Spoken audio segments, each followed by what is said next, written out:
Ang aking unang tanong, kapatid na Elmer, sabi mo umanib kayo sa pananampalatayang Israel. Meron ba sa Israel na pangalan na Remnant Israel Yahweh Assembly in Yahshua Messiah? Meron bang grupong ganyan sa Israel?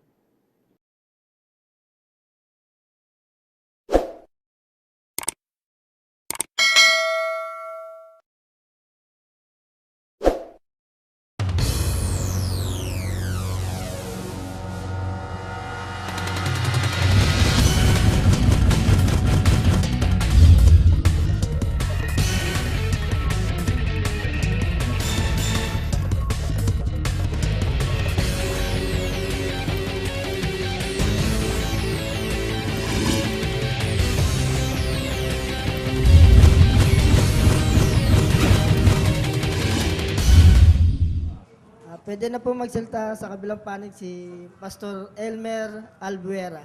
So magandang hapon sa inyo lahat mga kapatid. Isang malaking karangalan sa panig namin ng RIAM. Acronym po yun.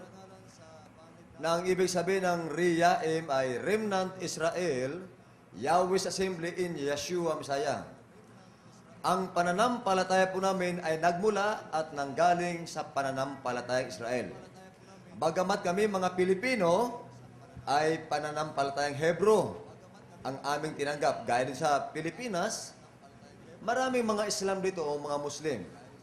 Pero hindi sila Arabiano, mga Pilipino ang kanilang citizenship. Pero ang pananampalatayang tinanggap naman nila ay Islam. Gaya ng Roman Catholic, hindi naman sila taga-Roma, pero mga Pilipino. Gaya po namin na umanib sa pananampalatayang Israel, ay naimbitahan at nagkaroon ng formal na usapan, ginawang opisyal, kung kaya nandito kami ngayon upang patunayan namin na ang pananampalataya ng Israel o ng Hebro, ang aral ng Diyos na buhay, mula noon, ngayon, hanggang sa katapusan ng sanglibutan, ang aral ng Diyos ay hindi nagbabago. Kung paanong ang Diyos nating si Yahweh ay tinagurian sang-ayon sa Grego na Alpha at Omega, na ang ibig sabihin Diyos na hindi nagbabago.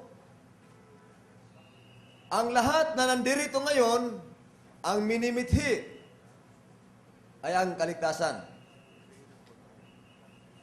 Alam nyo ho maging sa langit ay may isang aral din. May isang pananampalataya. At may isang awit at may isang tagapagligtas. Gaya ng ating awit, gaya na sinabi ni Apostol Matthew 6, 9 hanggang 10 na kung paano daw sa langit, gayon din sa lupa, kung paano sa lupa, gayon din sa langit. Ang aral kailangan the same. At ito ang patutunayan namin na malaking isang karangalan ito na matagal ko nang ipinanalangin. Ang aking pong nilagdaan ay patutunayan ko sa grupo ng RIAM na ang kautusan ng Diyos sa lumang tipan ay utos pa rin hanggang sa bagong tipan. Yan po ang aming pinirmahan. Liliwanagin natin, kautusan ng Diyos na ibinigay sa tao, ipinagkatiwala sa mga propeta. Mula noon, ngayon at ang darating, ang standard ng Diyos ay dapat yung batas niya ay hindi magbabago. Mayroong ilan na para sabi natin parang na-remodel, pero yung diwa at yung kanyang kahulugan ay naroon pa rin, hindi nagbabago. Titignan natin sa unang salaysay ng aklat sa lumang tipan hanggang bagong tipan po ang takbo natin. Dito sa Deuteronomy 12:32, ganito ang wika. Kung anong bagay ang iniuutos ko sa iyo, ay siya mong isagawa. Huwag mong dagdagan ni babawasan. Ano ang sabi ng ating isang propeta sa lumang tipan? Kung anong bagay ang iniuutos ko sa iyo, ay siya mong isasagawa. huwag mong dadagdagan ni babawasan. Titignan natin hanggang bagong tipan to kung paano ba ito talaga tuloy-tuloy na hindi nagbabago at patuloy na yung aral ng Diyos ay pinagtitibay na hindi nagbabago. Pamantayan nung unang panahon hanggang ngayon, ganyan ang Diyos natin, hindi nagbabago. Maliban na lamang kung may mapatunayan ng ating kapatid mamaya na ang Diyos natin ay pabago-bago. Ang aral niya ay pabago-bago. Pero sa amin pong patutunayan, tuloy-tuloy ang aral ng Diyos. Basa,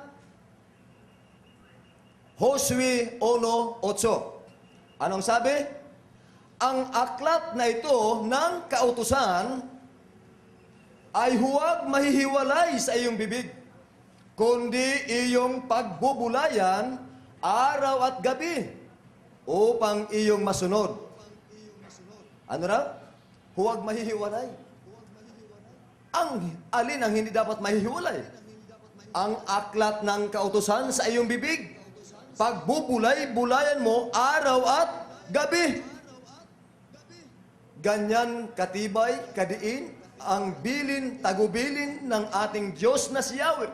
Ang Diyos ni Abraham, ni Isaac at ni Jacob, hanggang ngayon at sa ating panahon na darating pagkawakasan, ay talagang, kung ikaw ay tao, dapat yung aklat ng kautusan ng Diyos ay hindi mahihiwalay sa inyong bibig. Kapag inihiwalay niyo yan, ay hindi kanya bayan at hindi kasakop. Ang inutusan, totoong ang Israel na pananampalataya o Hebro, sapagkat ang ibig sabihin ng Israel ay Isra means bayan, Elohim, bayan ng Diyos na si Elohim, na si Yahweh, bayan ni Yahweh.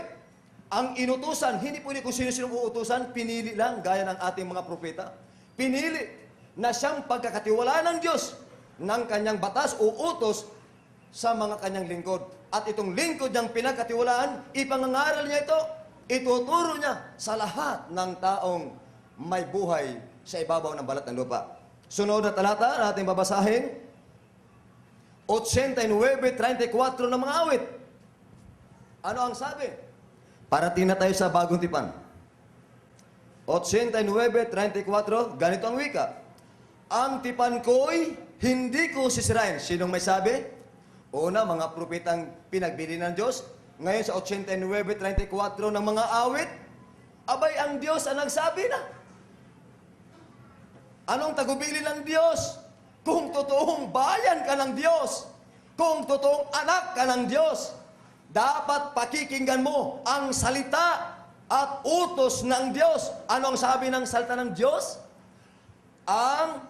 Isa-isa natin, dadahanin ko ha. Ang tipan ko'y hindi ko sisirain, ni akin mang babaguhin ang bagay na lumabas sa aking mga labi.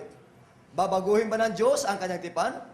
Babaguhin ba ng Diyos ang kanyang kautusan? Ang sabi niya, hindi ko sisirain. Sino ang pwedeng sisira? Mga taong tatalikod sa bili ng Diyos. Maraming lumabas sa bansang Ehipto ng mga Israelita. Maraming mga anak din ng Diyos na lumabas para maging malaya. Ngunit hindi lahat nakapasok. Dadalawang tribo ang nakapasok. Sino?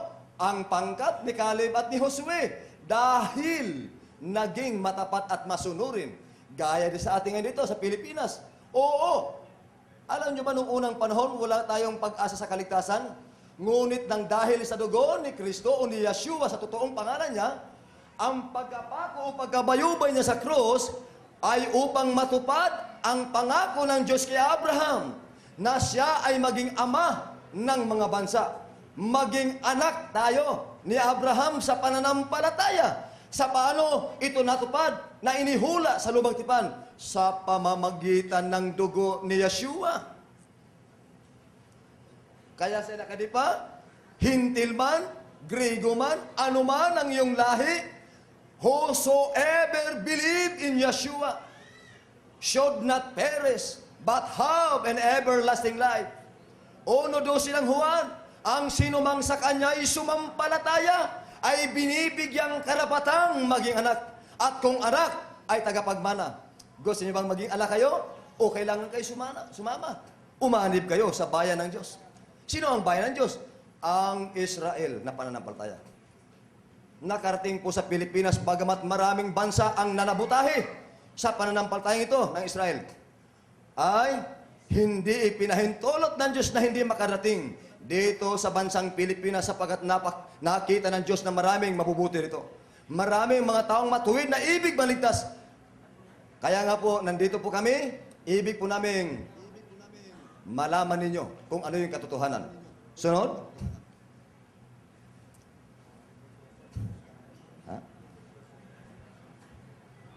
Tignan natin sa Bagong Tipan. Napakita namin sa inyo ng 3 talata sa Lumang Tipan. Propeta at ang Diyos ay nagpatibay sa kautusan. Tignan naman natin si Kristo sa ating pananahon ngayon. Ay baka naman pagdating ni Kristo ay huwag na ninyong susundin ang utos pagdating ni Kristo. Tingnan natin, Matthew 5, 17 hanggang 19. Basahin natin, ha? Huwag ninyong isiping ako'y naparito. Sino yung pumunta rito? Si Kristo. Ano sabi ni Kristo? Huwag ninyong isiping ako'y naparito upang sirain ang kautusan. Mag-isip ka pa lang na sirain ang kautusan. Sabi ng Biblia, huwag! Ang sabi ng Biblia, huwag kang kakain ng aking ipinagbabawal sa punong kahoy. Sumubok yung tao. Ano nangyari kay Adan at Eva sa simpleng pagkakasala? Nagkaroon ng kamatayan ang dating walang kamatayan sa simpleng pagsuway. Ano ang sabi ni Kristo? Na sinasabing, kay Kristong utos ito. Ano sabi ni Kristo? 5:17, huwag ninyong isiping ako'y naparito upang sirain ang kautusan o ang mga propeta. Saan nyo makikita ang propeta? Sa Lumang Tipan. From Genesis to Malachi ay sulat ng mga propeta yan. Ni ang mga propeta, huwag natin isiping wala na yon. Tuloy ng basa. Ako'y naparito hindi upang sirain, kundi upang ganapin. 18, sapagkat katotohanang sinasabi ko sa inyo, hanggang sa mga wala ang langit at ang lupa, ang isang tuldok o isang kudlit sa anumang paraan ay hindi mawawala sa kautusan hanggang sa maganap ang lahat ng mga bagay. Nawala na bang langit? Nawala na bang lupa? Hanggat may langit at may lupa, hindi mawawala ang kautusan. Pero sabi nga ng Biblia, maski mawalang langit, maski mawalan ang lupa, ni ang isang tuldok o kudlit ng kautusan ay hindi mawawala. 19. Kaya't ang sinumang sumuway sa isa sa kalitliitang mga utos na ito at ituro ang gayon sa mga tao ay tatawaging kalitliitan sa kaharian ng langit. Datapwat ang sinumang gumanap at ituro ito'y tatawaging dakila sa kaharian ng langit. Sino ang dakila sa kaharian ng langit? Ang magturo ng kautusan. Sino ang tatawaging kalitliitan sa kaharian ng langit? Ang susuway sa utos. Malinaw na ang kautusan ng Diyos mula noon, ngayon at ang darating, hindi nagbabago katulad ng salitang Alpha at Omega. Diyos noon, ngayon at ang darating, hindi nagbabago. Another? Ano ang, hindi ba tayo lahat dito nangangailangan ng kaligtasan? Okay? Sa magandang balita, Mateo 19. Mateo 19. Nako. 19, Kapitulo 16 at 17. Ano ang sabi? Di ba lahat tayo rito na ngayon ay ibig maligtas? Tignan natin yung mayamang lalaki na lumapit kay Yahshua o kay Kristo. Ayun, nandun na pala. Hanggang 17 yan. Okay, nandun. Mabutit na nasusubay mo yun. Salamat na marami. Hallelujah! May isa namang lalaking lumapit. Magandang balita. May isa namang lalaking lumapit sa kanya at nagtanong. Isang lalaking mayaman, lumapit. Kanino? Sa ating guro. Sinong guro? Si Yahshua. Anong sabi ng lalaki? Guro, ano pong kabutihan ang kailangan kong gawin upang magkamit ng buhay na walang hanggan? Abay, hindi nalalay sa atin. Hindi ba tayo rin nandito para magkamit ng buhay na walang hanggan? Ito ngayon ang paksa namin ni Brother Eliseo Soriano. Tumupad o sumuway? Ang mayamang lalaki ito, sabi niya, Guro, mabuting guro, ano ang dapat kong gawin sa bagong tipan itong ating binabasa? Ano ang mabuti kong gagawin para magkamit ng buhay na walang hanggan? Hindi ba kayo nandito? Kayong lahat, mga lalaki at babae, bata man o matanda, anong layunin? Upang magkamit ng buhay na walang hanggan. Ang tanong ng lalaki ito ay tanong natin lahat. Ano ang sagot ni Yeshua?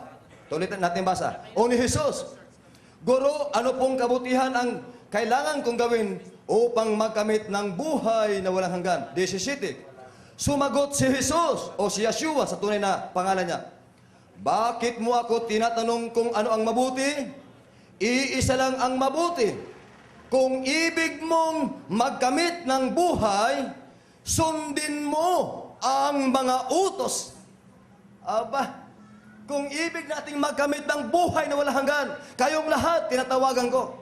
Ang sabi ng Biblia, kung ibig mong magkamit ng buhay na walang hanggan, wika ni Jesus, wika ni Kristo, wika ni Yeshua Misaya, anak ni Yahweh El Shaddai. Anong sabi? Kung ibig ninyong magkamit ng buhay na walang hanggan, sundin mo ang utos. Iyan ang sabi ng Biblia. Ngayon, patutunan ni Brother Soriano yan. Kung ibig ninyong magkamit ang buhay na walang hanggan, pagdating sa pagtinig ni Soriano Umea, suwayin ninyo ang utos, papakinggan natin yan. Ang sabi sa lumat bagong tipan, kung ibig ninyong magkamit ng buhay na walang hanggan, sundin ninyo ang aking mga utos. Hallelujah! Okay, another text. Bilang patunay, diretso natin sa unang Juan. Para kasi medyo tagil ng oras ko.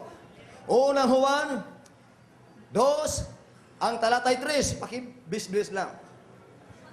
Para makita ng ating mga kapatid, mga kaibigan. Unang Juan 2:3, tignan natin kung tungkol sa katotohanan ng pag-uusapan. Okay, basa. 2:3. At sa ganito'y nalalaman natin na siya'y ating nakikilala. Kilala niyo ba ang inyong Diyos? Ano ang sabi ng Biblia? At sa ganito'y nalalaman natin na siya'y ating nakikilala kung tinutupad natin ang kanyang mga utos. Kung ibig mong makilala ang Diyos, ang sabi ng Biblia, tinutupad natin ang kanyang mga utos. Walang sinabi ng Biblia, labagin mo ang utos ng Diyos. Ang sabi ng Biblia, from Old and New Testament, ingatan, sa Kawikaan 7:1, impukin, iukit sa inyong mga puso ang kanyang mga utos sapagkat ito'y inyong buhay. Maliwanag ho. Hindi sinabi ito na, huwag niyong iimpukin sa bagong tipan kung nakikilala niyo, sabi sa 3. At bago tayo magtapos, malapit na. Dahil magkukrus-examine. Ang mahalaga po mga kapatid, ipinakita ko sa inyo ang tatag at tibay ng katotohanan. Tignan nyo sa Biblia. Mayroong nagagalit sa tumutupad ng utos? Alam nyo ba kung sinong founder sa galit sa utos? Pakibasa lang, brothers. Pakibigay nga sa akin talatagad. Apokalipsis 12:17. Banatan natin 2 minutes lang.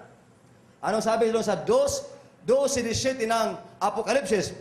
Sino yung galit sa utos, mga kapatid? Okay? 12:17. At nagalit ang dragon. Sino ba yung dragon sa akala ninyo? At nagalit ang dragon sa babae at umalis upang bumaka sa nalabi sa kanyang binhi. Anong katangian ng nalabi? Sumusunod. Galit ang dragon. Kanino? Anong katangian ng kinaiinisan ng diablo? Itong sa 12 hanggang 12 ng Apokalipsis, yung tinutukoy na dragon, yun yung diablo. Satanas at demonyo ng banal na kasulatan. Galit na galit. Kaninong grupo siya nagagalit? Ano ang katangian ng kinainisan ng diablo? May mga kampuni siya. Anong katangian? Basa sa 17. At nagalit ang dragon sa nalabi o sa babae at umalis upang bumaka sa nalabi sa kanyang binhi na siyang nagsisitupad ng utos ng Diyos at mga may patutuo ni Jesus o ni Yeshua. Ano? Saan galit ang diablo? sa tumutupad ng utos. Ngayon, ang bawat alagad din ng dyablo sa mundo ito, mas marami sila. Sang-ayon sa banal na kasulatan, nako, kasing dami ng buhangin sa dagat. Marami mang iba, nagkakaiba-iba ng grupo at relihiyon. Ang lahat ng sigaw, laban sa Diyos. Kakampi nila ang dragon. Ano ang kinainis ng dragon na siyang dyablo? Ayaw nilang tumupad ng utos. Galit sa tumutupad ng utos. Kaya kami naman, bagamat malita grupo, mas kinatadta rin kami ng pinong-pino. Alang-alang sa panig ng Diyos na katotohanan. Ipagpapatuloy namin at iwawagayway ang itaas ang pagsunod sa kanyang kaluban. Ano sabi? Nagalit ang dragon. Kanino? Sa mga tumutupad ng utos. Unang Juan 2:4, maraming nagsasabing nakikilala ng Diyos, dapat hindi tumutupad ng utos. Anong tawag ng Biblia? Ang nagsasabing nakikilala ko siya at hindi tumutupad ng kanyang mga utos ay sinungaling. At ang katotohanan ay wala sa kanya. Paglaban ka sa utos, sinungaling ang tawag sa Biblia. Apokalipsis, 10 seconds wala na na lang. Salamat po na marami.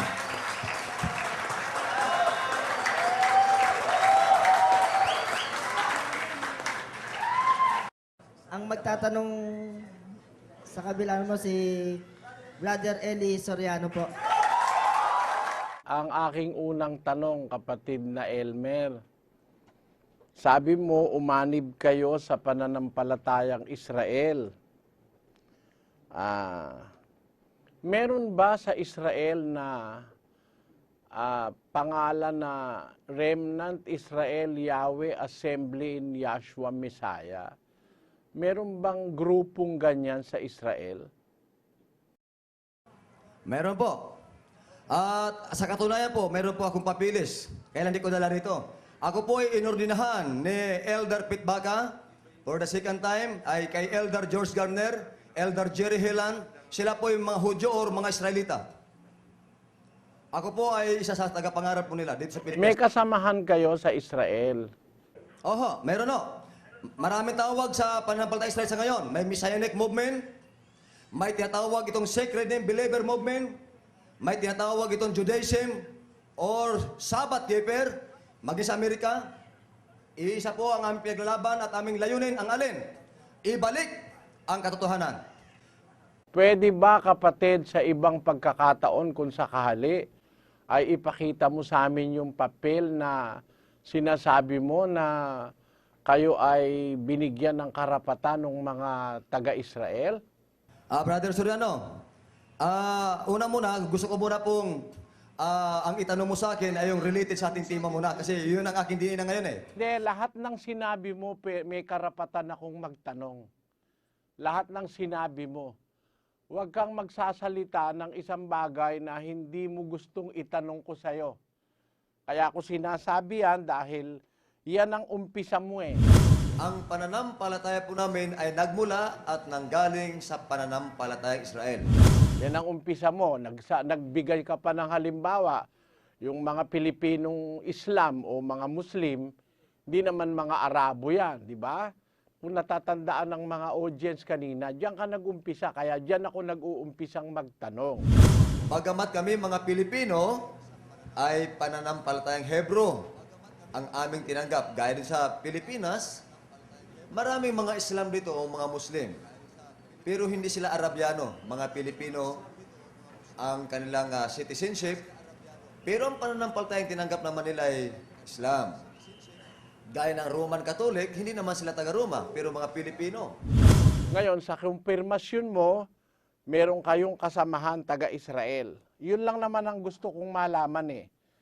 Kung ikaw ang pananampalataya mo, nag-umpisa rito sa Pilipinas o nag-umpisa nga talaga sa Israel. Yan po ang una kong tanong sa'yo. Ngayon, ang ikalawang tanong ko ganito. Sabi mo, may ilan na mga utos ng Diyos na na-remodel.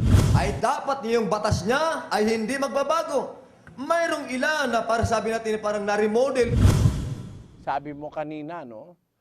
Ano yung ilan na na-remodel na sinasabi mo? Okay, salamat na marami sa tanong ni Brother Solano. Sa lumang tipan, dati, yung mula kay Adan at Eva, pag nagkatay sila ng tupa, dahil sa sila nagkamali, nagpapatay sila ng tupa. Sa bagong tipan, dumating na po yung tunay na inaaninuhan noon. Ang tawag doon sa English, sacrificial offering. Hebrews 5 hanggang 6 yun. Pakibasa natin, Brother Elmar. Hebrews 5 hanggang 6. Dali, baka maubos ang oras. Mas maganda marami silang may tanong. Kaya't pagpasok niya sa sanglibutan ay sinabi, hain at handog ay hindi mo ibig. Ngunit isang katawan ang sa akin inihanda mo. Sa mga handog na susunugin at mga haing patungkol sa mga kasalanan ay hindi ka nalugod. Ito po yung tungkol sa sacrificial offering na dumating na nga ang tunay na inaaninuhan ng mga handog ba? Pag nagkasala ka noon, malaki-laki, baka, kalabaw o kaya kambing o tupa. Pero kawawa yung mahirap kung wala kang hasyenda. Ang ibig mo ba sabihin, kapatid na Elmer, yung handog na yan na susunugin patungkol sa kasalanan, utos yan kay Eva at kay Adan? Hindi lamang kay Eva at Adan, sa lahat po. Sa Pero Israel. nag-umpisa yan kay Eva at kay Adan, sabi mo. Doon nagsimula. Doon. Yung paghahandog ng tupa. Ang tanong ko sa'yo, saan mo mababasa na sinabi kay Eva at kay Adan na maghandog ng mga hayop na susunugin? Ang ibig sabihin mo kanina sa akin na ang nilalarawanan o mayroong pagsasalarawan na pagbabago. Halimbawa, yung nung una, sa tupa. Dito sa Genesis siya Hindi makikita mo mo. nakukuha yung tanong ko, kapatid na Elmer. Sabi mo, nag-umpisa yan kay Eva at kay Adan at saka sa iba pa.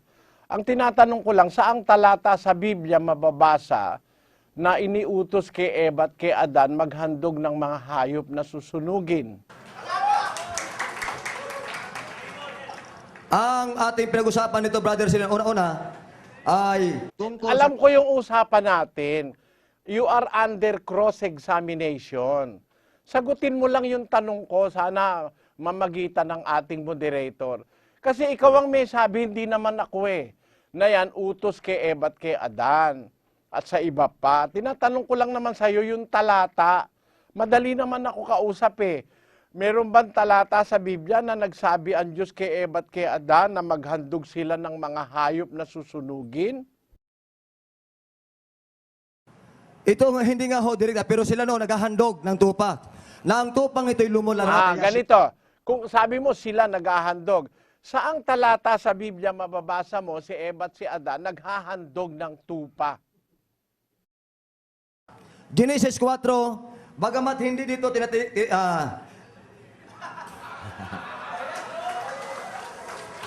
hindi dito literal na si Eva at Adan mismo, dito nakita natin sa Genesis mismo, sa aklat ng Genesis. Sa 4, 1 hanggang Hindi ba totoo yung nasa 4.1 hanggang 7 ng Henesis?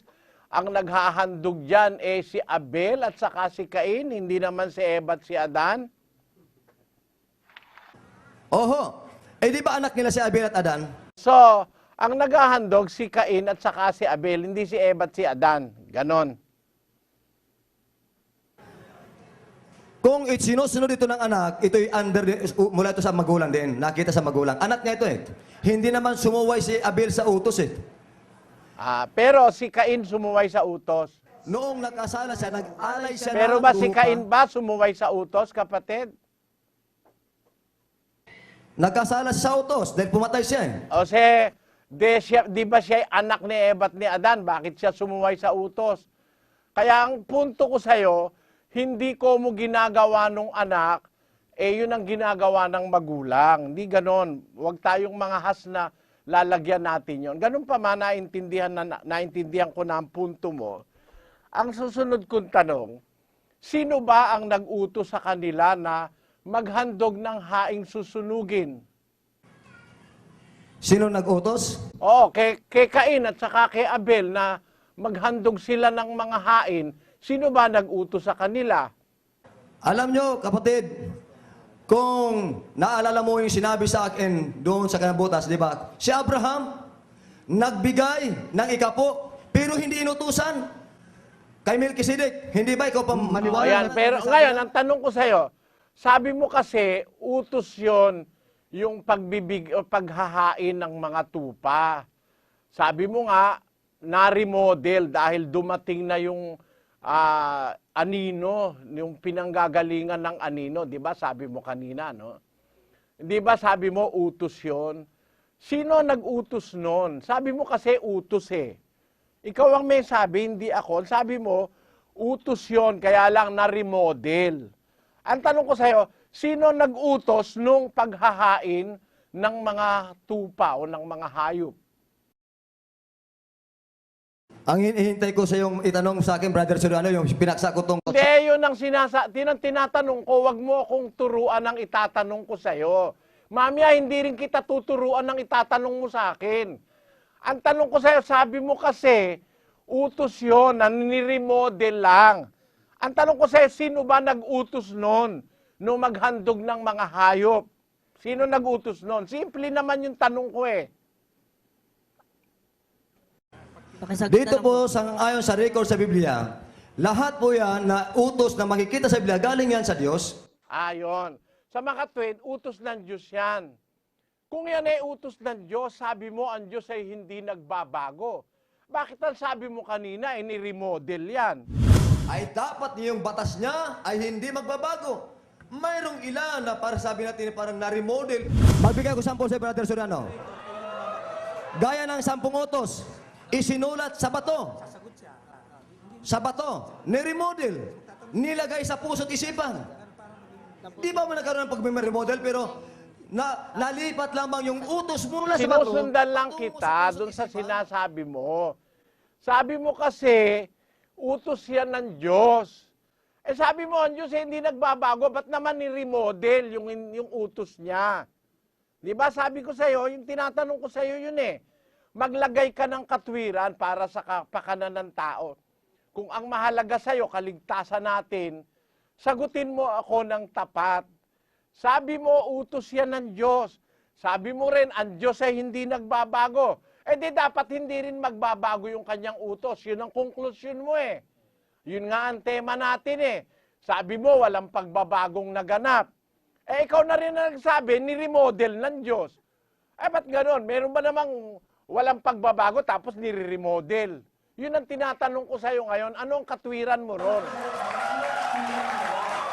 Walang naganap na naalis. Yung pagkakasulat na i-transfer mula sa bato patungo sa puso, pero yung nilalaman. Wala akong sinasabing mula sa bato, ikaw ang may sabi noon. Ang tinatanong ko sa'yo, yung paghahandog. Sabi mo, utos ng Diyos yun, yung paghahandog ng hayop. Eh ngayon, hindi na. Dahil sabi mo, kawawa naman yung mahihirap. Wala namang ihahandog na tupa. Sabi mo pa kanina eh, di ba? Pag nagkasala ka noon, malaki-laki, baka, kalabaw o kaya kambing o tupa. Pero kawawa yung mahirap eh, kung wala kang hasyenda. Kaya nga tinatanong ko sa'yo, ano ang katwiran ng Diyos mo ron? Kasi hindi yun ang Diyos ko eh. Ano ang katwiran ng Diyos mo? Nasabi mo kanina, walang pagbabago ang Diyos. Eh ba't ngayon eh, inalis niya yung utos na paghahandog dahil kawawa naman yung mahihirap? Yun ang tinatanong ko sa'yo, anong katwiran doon? Wala namang naalis na utos eh, Brother Soriano. Hindi, sinabi mo ni remodel eh. Asan mo mababasa na yung paghahandog ni remodel? Bibigyan kita ng sample. Yung remodel mula sa utos, sa bato, nilipat sa puso't isipan hanggang bagong tipan. Ganon din ang pagkakasulat. Hebro, pakibasa niyo sa Hebro. Hebreo 8. Hebreo 8, talatang 10. Ito ang sabi. Umpisa natin sa 9. Hindi ayon sa tipan, aking ipinakipagtipan sa kalang mga magulang, ng araw na sila'y aking tangnan sa kamay. Di yan ang tinatanong ko, kapatid. Ang tinatanong ko yung tungkol doon sa hayop na iahandog. Doon pa lang naman ako, mamaya tayo pupunta dyan. May oras pa naman eh. Ang tanong ko, saan na yung hayop na iahandog? Utos ng Diyos yun pero ni-remodel niya. Saan yon? Ito'y pagsasalarawan ng pagsagot ko sa Brother Soriano dahil doon ka pumasok ng tanong. Ang tanong mo ay tungkol sa paghahandog, tungkol sa tupa. Yun ay pagsasalarawan ko lamang tungkol sa kautusan. Na mayroon mang yung pinaglalagyan, pero yung utos mismo, yung eksaktong utos, tulad ko dito, walang pagbabago. Yung pong titinagan namin, walang pagbabago yung nilalaman. Ayon, kung walang pagbabago yung eksaktong utos, ibig sabihin, yung nilalaman, yung eksaktong utos, dapat hanggang ngayon maghahandog pa rin tayo ng tupa. Di ba ganon? Kaya nga po kami, Brother Soriano, taon-taon, mayroon kaming tinatawag na Passover or Paskwa. May Passover ho kami. Iyon po ay hindi na kami nakakata. Kapatid, alam mo, wala akong pakialam doon kung may Paskwa kayo kung wala. Yung tema natin ang pinag-uusapan natin. Sabi mo, walang pagbabago yung Diyos na kinikilala mo. Eh sabi mo kasi, yung utos na paghahandog ng mga tupa, utos ng Diyos yun. Eh bakit ngayon hindi na? Sabi mo nga, yung mahihirap, di makakapaghandog. May pagbabago ba o wala? Yung pinaglalagyan, mismo yung dumating na mismo yung inaliwan, Hebrew 10:1, sapagkat ang kautusan na may isang anino ng mabuting bagay na darating, hindi ang tunay na larawan ng mga bagay, o hindi ang tunay na larawan noong diwa, naroon, Brother Soriano. Tapos na po.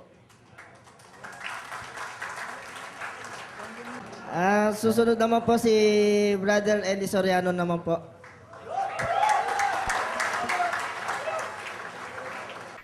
Mga kapatid, salamat po sa pagdalo at salamat din sa ating mga bisita, lalo na dumalo ngayon dito sa ating pag-uusap. Unang-una mga kapatid, ang Diyos ng Biblia ay hindi nagbabago. Wala tayong tutol na ang Diyos ng Biblia ay hindi nagbabago. Babasahin ko sa 1:17 ng Santiago. Pakibasa, kapatid. Ang bawat mabuting kaloob at ang bawat sakdal na kaloob ay pawang buhat sa itaas na bumababa mula sa Ama ng mga ilaw, na sa Kanya'y walang pagbabago ni kahit anino man ng pag-iiba. Ayan, sa ang Diyos na Ama ng mga ilaw, kung tawagin sa Biblia, walang pagbabago kahit anino man ng pag-iiba't iba. Mga kapatid, mga kababayan, ang dapat niyong mapansin, yung mismong kalagayan ng Diyos, hindi nagbabago yon. Yung kanyang kalagayan, yung kanyang being. Ang sabi sa Bibliang Griego, walang paralaje. Ang kahulugan ng paralaje, transmutation o pagbabago.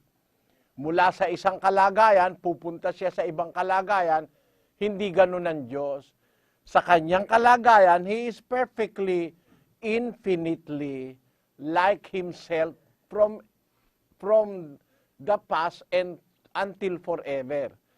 Ang Diyos po'y hindi nagbabago. Ngayon, ang kautusan ba niya ay pwedeng magbago? Hindi naman yung Diyos yung kautusan eh. Mix up siguro si kapatid na Elmer, yung nagkasama-sama na sa isip niya parang halo-halo. May ube, may kamote, pinagsama-sama niya. Eh hindi ganun ang dapat na pag-aaral sa Biblia. Ang Diyos mismo hindi nagbabago. Pero maaari bang magbago ang kanyang kautusan? Siya ang saksi ko. Sabi niya, nag-utos na maghandog ang Diyos. Dito po, ayon sa record sa Biblia, lahat po yan na utos na makikita sa Biblia, galing yan sa Diyos. Mga tupa, mga baka, handog na susunugin, handog para sa kasalanan, nasa Biblia lahat yan eh. Utos ng Diyos yan. Basahin natin ang Levitico 1:2. Ganito ating mababasa. Salitain mo sa mga anak ni Israel at sabihin mo sa kanila, pagka ang sino man sa inyo ay naghahandog ng alay sa Panginoon, ang ihahandog ninyong alay ay galing sa mga hayop, sa mga bakahan at sa kawan. Ayan, utos ng Diyos yan eh, sa Israel. Kaya kung sila umanib sa Israel, dapat utos pa rin sa kanila ito. Kasi utos ito sa mga anak ni Israel na maghahandog sila sa Panginoon ng alay galing sa hayop, sa bakahan at sa kasakawan. Utos ng Diyos yan, mga kapatid. Walang makakatutol, utos ng Diyos yan sa Israel. Pero yan ba'y nagbabago? Ang aking saksi, si kapatid na Elmer, sabi niya ni-remodel daw. Ay dapat yung batas niya ay hindi magbabago. Mayroong ilan na para sabi natin parang na-remodel. Anong remodeling ang ginawa? Kasi kung ginagamit natin yung salitang remodel, abay iniba na. Ganun ang ibig sabihin nun. Binago na. Kaya nga ni-remodel eh. Iba yung ni-remodel kesa ni-restore. Yung ni-restore, pagka ni-restore mo, yung pa rin. Ang kumbaga sa bahay, yung pa rin ang pintuan, yung pa rin ang kisame, nire-restore mo lang. Pero pag sinabi mong ni-remodel, pagbabago yun. Siya may sabi nun, siya may termini nun, na ni-remodel ng Diyos yung utos tungkol sa paghahandog. Abe, kung ang Diyos pala, hindi naman nagbabago, at pati kanyang utos, hindi rin nagbabago, sa konklusyon ni kapatid na Elmer, dapat utos pa rin ngayon, maghandog tayo sa mga kawan, sa mga hayop, sa mga bakahan. Yan. Yan po, mga kapatid. Pero siya na mismo ang may sabi, ni-remodel yan, binago. Ang Diyos hindi nagbabago, pero ang utos niya, pwedeng magbago. Basahin natin ang 9 Gs, kapatid na Daniel ng Ebreo. Pakinggan nyo. Palibhasa'y palatuntunan lamang na ukol sa laman, na iniatang hanggang sa panahon ng pagbabago, gaya ng mga pagkain at mga inumin at sari-saring paglilinis. Meron bang pagbabago, mga kapatid? Ang liwanag sa Ebreo 9 Gs, may mga palatuntunan lamang na ukol sa laman na iniatang hanggang sa panahon ng pagbabago. Gaya ng mga pagkain, ng mga inumin, at sari-saring paglilinis. Ngayon, kung hindi nagbabago ang Diyos, utos ba ng Diyos na bawal kumain ng baboy sa Israel? Basahin natin ang Levitico 11:1. Pakinggan nyo. At sinalita ng Panginoon kay Moises at kay Aaron na sa kanila'y sinasabi, inyong salitain sa mga anak ni Israel na inyong sabihin, ito ang mga bagay na may buhay na inyong makakain sa lahat ng mga hayop na nasa lupa. Alinmang may hati ang paa na baak at ngumunguya sa mga hayop ay inyong makakain. Gayon may huwag ninyong kakanin ang mga ito sa mga ngumunguya o doon sa mga may hati ang paa, ang kamelyo sapagkat ngumunguya, ngunit walang hati ang paa, karumal-dumal nga sa inyo. At ang kuneho sapagkat ngumunguya, datapwat walang hati ang paa, karumal-dumal nga sa inyo. At ang liebre sapagkat ngumunguya, datapwat walang hati ang paa, karumal-dumal nga sa inyo. At ang baboy sapagkat may hati ang paa at baak, datapwat hindi ngumunguya, karumal-dumal nga sa inyo. Utos ng Diyos yan, mga kapatid. Napakaliwanag, Diyos ang nagsasalita dyan, ipinapasabi sa Israel. At kung naniniwala si kapatid na Elmer na siya ay miyembro sa Israel, dapat bawal sa kanya kumain ng baboy. At lung kuneho, bawal sa kanya, bawal yon. Alam nyo, mga kapatid, ayon kay Pablo, na authority ng bagong tipan, merong mga palatuntunan at mga kautusan ng Diyos na iniatang hanggang sa panahon ng pagbabago. Meron pong tinutukoy sa Biblia na panahon ng pagbabago. Ulitin natin, kapatid na lusang 9 Gs ng Ebreo. Palibhasa'y palatuntunan lamang na ukol sa laman, na iniatang hanggang sa panahon ng pagbabago, gaya ng mga pagkain at mga inumin at sari-saring paglilinis. Ayan, meron talagang panahon ng pagbabago sa kautusan. Hindi ang Diyos ang nagbabago. Pero pwede niyang baguhin ang kanyang kautusan. Halimbawa, ginamit ni kapatid na Elmer kanina yung 89:34 ng awit. 89:34, ganito ang wika. Ang tipan ko'y hindi ko sisirain. Sinong may sabi? Una, mga propetang pinagbili ng Diyos. Ngayon sa 89:34 ng mga awit, abay ang Diyos ang nagsabi na. Pakibasa mo nga kapatid na Daniel. Ang tipan ko'y hindi ko sisirain, ni akin mang babaguhin ang bagay na lumabas sa aking mga labi. Ayan, sabi ng Diyos yun, tama yun eh. Ang tipan ko, hindi ko sisirain.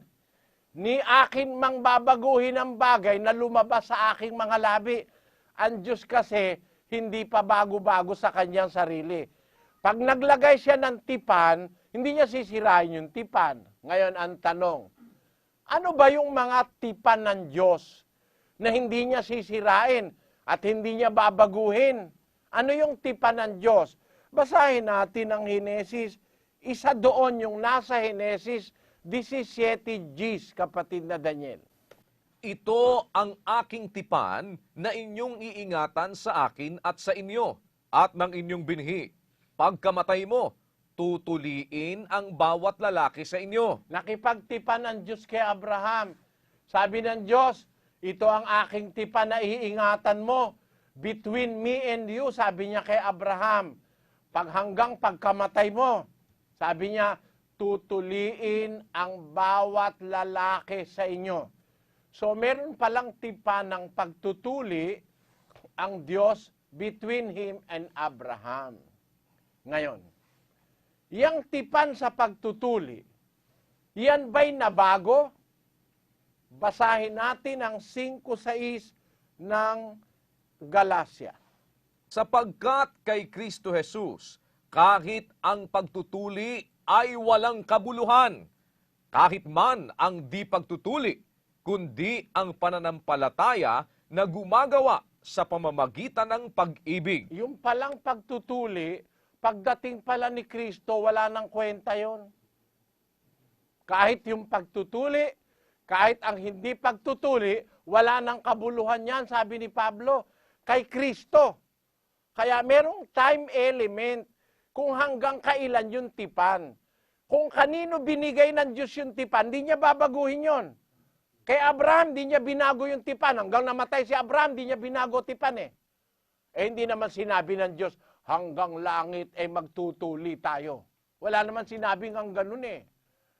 Ang sabi niya lang, ikaw Abraham at ang iyong binhi pagkamatay mo, kailangan tuliin ang bawat lalaki. Yan ang tipan ko sa inyo, sabi niya. Pero pagdating ni Kristo, 1,000 taon pagkaraan ni Abraham, ang sabi ni Pablo, kay Kristo kahit ang pagtutuli, kahit ang hindi pagtutuli, ay walang kabuluhan. Kaya nung mga apostol, may nakasagupang mga Hudyo. Yung mga apostol, alam nyo nangyari mga kapatid, ganito ang sabi sa 15:1 ng Gawa. At may ibang mga taong nagsilusong mula sa Judea ay nagsipagturo sa mga kapatid na sinasabi, maliban na kayo'y mangagtuli ayon sa kaugalian ni Moises, ay hindi kayo mangaliligtas. Ayan, malibang magtuli kayo. Ayon sa kaugalian ni Moises, sabi ng mga Hudyo galing sa Judea, hindi kayo maliligtas, sabi sa mga kapatid na hintil. Eh ano ngayon ang sabi ng mga apostol? Sa 5. Datapwat nagsitindig ang ilan sa sekta ng mga pariseyong nagsisampalataya na nangagsasabi, kinakailangan sila'y tuliin at sa kanila'y ipagbiling ganapin ang kautusan ni Moises. Ayan, kailangan, sabi ng mga pariseo, tuliin. Nako, yung mga pariseo, stick sila dun sa pagtutuli. Kung ano yung mga pinagsasabi ni Moises, naka-stick ang mga pariseo roon. Kaya yung mga hintil, kailangan tuliin niya mga yan at kailangan sundin niya mga yan ang kautusan ni Moises. Pero ano naging desisyon ng mga apostol? Pakinggan nyo sa 15, ang sabi ni Apostol Santiago, sa 19. Dahil dito'y ang hatol ko ay huwag nating gambalain yaong sa mga hentil ay nangagbabalik loob sa Diyos. Kundi sumulat tayo sa kanila na sila'y magsilayo sa mga ikahahawa sa Diyos-Diyusan at sa pakikiapid at sa binigti at sa dugo. Ayan. Ang itinutos na lang ng mga apostol, wag nang tuliin yan. Lalo na kung matanda na, hirap naman nun. 80 anyos ka eh. Hentil ka sumampalataya, hindi ka natuli dahil hentil ka. Kasi yung mga Hudyo talaga tinutuli yun eh. Eh hintil ka, di ka naman natuli. Grego ka o Romano ka. Huwag na tuliin yan. Huwag na nating gambalain yung mga sa mga hintil ay nagbabalik loob sa Diyos. Sulatan na lang natin sila'y lumayo sa mga ikahahawa sa Diyos-Diyusan, sa pakikiapid, sa binigti at sa dugo. Kaya yung tipan sa pagtutuli, natapos. Pero hindi pinalitan ng Diyos yun. It was intended for Abraham and his children hanggang sa Israel.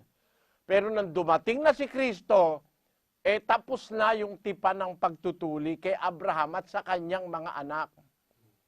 Hanggang sa Israel. Kasi pagdating po ni Kristo, hindi na ang identity ng Israelita wala na. Hindi na kailangang Israelita ka pa para ka maligtas. Binuksan na ng Diyos ang daan sa mga Gentiles o sa mga Hintil. Kaya iba na. Ang Diyos ay hindi nagbabago sa kanyang sarili. Pero yung utos niya nagbabago dahil may pinag-uukulan ng utos. Pagdating ng isang panahon, hindi naman sa'yo inukol. Ba't mo naman susundin pa yung utos na hindi sa'yo? Kagaya nung halimbawa, sino po ba nag-utos na si Noe ay gumawa ng daong? Hindi ba ang Diyos?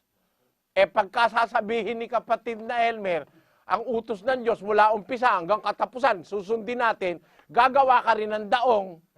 Utos ng Diyos yung kay Noe. Gumawa ka ng sasakyang kahoy sa gofer. Utos ng Diyos yan sa stress ng Henesis. At sinabi ng Diyos kay Noe, ang wakas ng lahat ng tao ay dumating sa harap ko, sapagkat ang lupa ay napuno ng karahasan dahil sa kanila. At narito, sila'y aking lilipuling kalakip ng lupa. Gumawa ka ng isang sasakyang kahoy na gofer. Gagawa ka ng mga silid sa sasakyan at iyong sisiksikan sa loob at sa labas ng sahing. At ganitong paraan gagawin mo. 300 siko ang haba ng sasakyan, 50 siko ang luwang at 30 siko ang taas. Ayan, biro nyo, yung utos ng Diyos kay Noe gagawa ng daong, meron pa sukat utos ng Diyos yan Ibig mo sabihin, como ang Diyos hindi nagbabago yung utos niya hanggang ngayon. Gagawa rin tayo ng daong. Maling pakahulugan sa Biblia yan, kapatid. May utos, intended lang kay Noe. May utos, intended sa patriarka. May utos, intended sa Israel. At may utos, intended sa Kristiyano. Yung utos sa Israel, intended sa kanila, hindi babaguhin ng Diyos yun. Hanggang nananatili yung lahing Israel, hindi babaguhin ng Diyos yung tipan niya sa Israel. Pero, nung dumating na yung dispensation ng mga hintil, iba naman ang utos ng Diyos. Ang Diyos hindi nagbabago, hindi niya sinisira ang kanyang tipan. Sa kinauukulan, kay Noe nga, hindi niya sinisira yung tipan niya kay Noe. Yung tipan niya kay Abraham, hindi niya rin sinira. Hanggang namatay na si Abraham, hindi niya binago yon. Pero, iba naman ang tipan para sa ibang panahon. Kaya nga sa Biblia, makikita nyo, may matanda, may bagong tipan. Ano ang sabi sa 8:13 ng Hebreo? Pakinggan nyo mga kapatid. Doon sa sinasabi niya